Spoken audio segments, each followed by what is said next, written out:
आपका बंटी मन्नू भंडारी का मनोविश्लेषणात्मक उपन्यास है। इस उपन्यास में बंटी के मानसिक अंतर्द्वंद को लेखिका ने विश्लेषित किया है।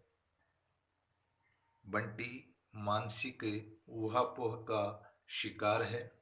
उसे अपने बाल व्यक्तित्व में ही उन सब स्थितियों को समेट लेना पड़ता है जिनसे प्राय बालक बचा करते हैं, या यूं कहें कि बालकों को उनसे दूर रहना चाहिए, बचना चाहिए। आज हम बंटी के चरित्र का समग्र विश्लेषण करेंगे।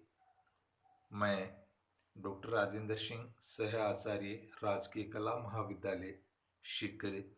देखिए, उपन्यास के नाम के ही अनुरूप बंटी को केंद्र में रखकर संपूर्ण उपन्यास की कथा वस्तु का सृजन किया गया है। संपूर्ण कथानक का वह प्रधान कर्ता एवं भोक्ता है। वह मात्र 9 वर्ष का बालक है। उसकी अल्पावस्था को देखते हुए वह पर्याप्त चिंतनशील है, मननशील है। कथा के समस्त तंतुओं का विकास उसके इर्द गिर्द ही बुना गया है।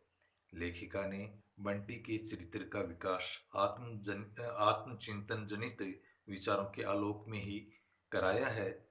उसके चरित्र का बहुत ही सूक्ष्मता से अध्ययन किया है। वह मम्मी पापा के मध्य होने जा रहे तलाक से उत्पन्न तनाव के विषय में कुछ भी नहीं जानता है। उसे तो मम्मी का सहज प्रेम प्राप्त है।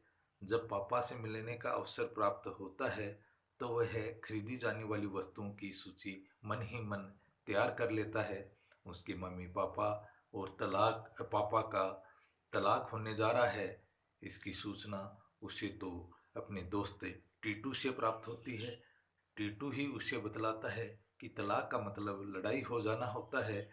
तो बंटी, बालमन बंटी, मम्मी पापा के मध्य दोस्ती करवाने देने की सहज कल्पना भी करता है। वह मम्मी का सहज सेवक और उसके प्रेम का एकमात्र अधिकारी है।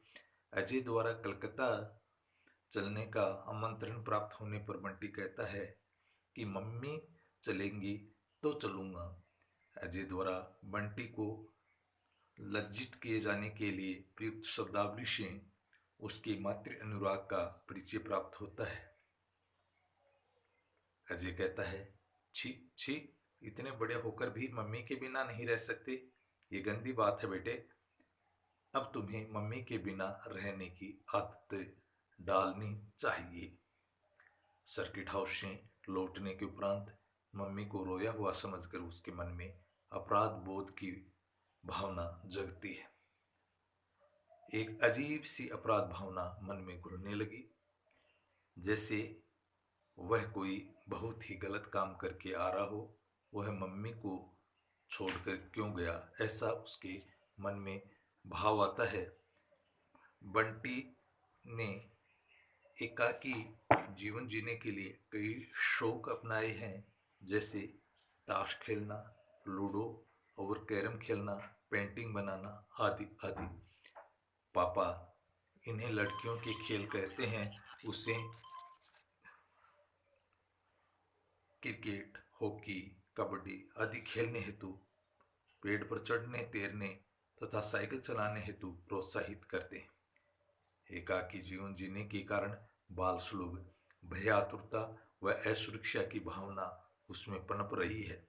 फूफी मम्मी से स्वप्न लोक की कहानियां सुनने के कारण उसका कल्पना लोक से परिचय हो गया है, जहाँ राजकुमार, राजकुमारियां हैं, परियां हैं, जादूगर और जादूगरनियां हैं, बोने हैं तथा नील गगन का स्वच्छंद विस्तार, जहाँ उसका बाल मन पूर्ण निर्भीक होकर उड़ान भरता है।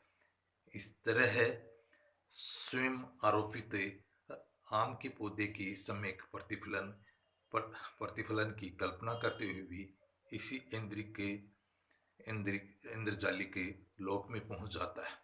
वह मम्मी से कहता है, अच्छा मम्मी, कुछ कुछ कहानियां में ऐसे पेड़ होते हैं ना जिनमें चांदी की पत्तियां होती हैं, सोने के फल और फलों के अंदर मोतियों के दाने निकलते हैं, ऐसे पेड़ हम नहीं उगा सकते।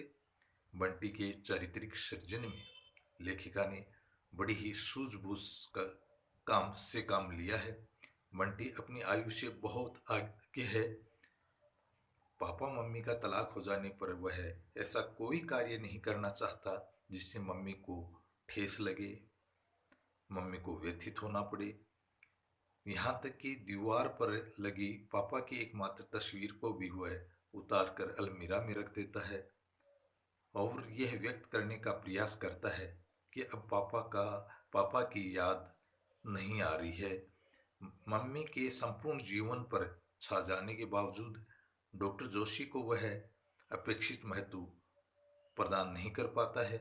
बंटी को अचानक ये महसूस होने लगता है कि मम्मी के और उसके मध्य स्थित प्रेम में डॉक्टर जोशी बाधक हैं। संपूर्ण उपन्यास में बंटी के मन में जोत के प्रति स्थित प्रेम का स्फुरण लक्षित होता है। बंटी को जोत अच्छी लगती है, अम्मी उसे अच्छा नहीं लगता है। वह मम्मी के संपूर्ण प्रेम का उपभोग मात्र अपने लिए चाहता है। अम्मी के प्रति मम्मी का प्रेम प्रदर्शन उसे ईर्ष्या और प्रति हिंसा के भाव को जन्म देता है। जोत से उसे कुछ अपनत्व सा महसूस होने लगता है। एक वही है जिससे बंटी को निस्वार्थता महसूस होती है। मम्मी से मार खाकर अनादृत होने के उपरांत फूफी के बुलाने पर नहीं जाता, किंतु विचार करता है कि अगर जोत भी आकर उससे चलने को कहेगी तो वह चला जाएगा। इस प्रकार का बंटी में बंटी एक भावुक, संवेदनशील, जिज्ञासु पात्र है। वह समस्याग्रस्त बालक है, उपेक्षित होने के कारण विद्रोही भी है। उसके व्यक्तित्व और चरित्र में कुछ ऐसी विशेषताएं भी हैं जो उसकी व्यक्तिगत रुचियों, क्रीड़ा प्रियता, अध्ययन प्रियता, पर्यटन प्रियता आदि को व्यक्त करती हैं। कुल मिलाकर हम कह सकते हैं कि बंटी एक प्रॉब्लम चाइल्ड है, किंतु ये ध्यान रखना चाहिए उसके मन की उलझने किस कारण से हैं, और जिन कारणों से हैं उन सभी कारणों के होने पर प्राय विवेकशील बच्चे ऐसे ही हो जाते हैं जैसा कि बंटी। आज के लिए बस इतना ही। Thank you.